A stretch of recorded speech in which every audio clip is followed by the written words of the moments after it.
Welcome to Samba Samba. Enjoy the video. Back up your Facebook data before making account changes. Open Facebook settings and request your information archive. Save posts, photos, and contacts to your device before proceeding. Confirm which Gmail address is linked to your Facebook account in the Contacts section.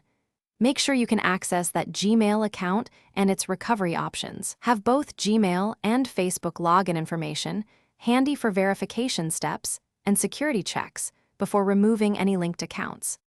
Open Facebook and go to Settings, then Account Settings and Contact. Add a new email address first if you need an alternate primary address. Click Add Email, enter the new address, and confirm through the emailed verification link. After a new primary is confirmed, select Remove next to the Gmail address you want removed.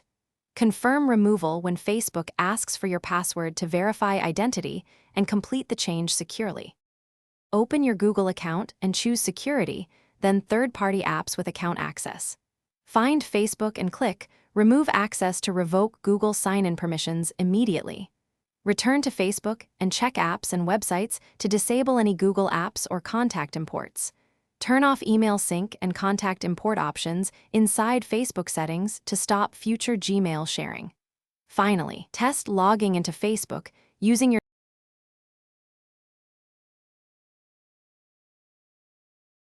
Thanks for watching. Consider subscribing if we helped you.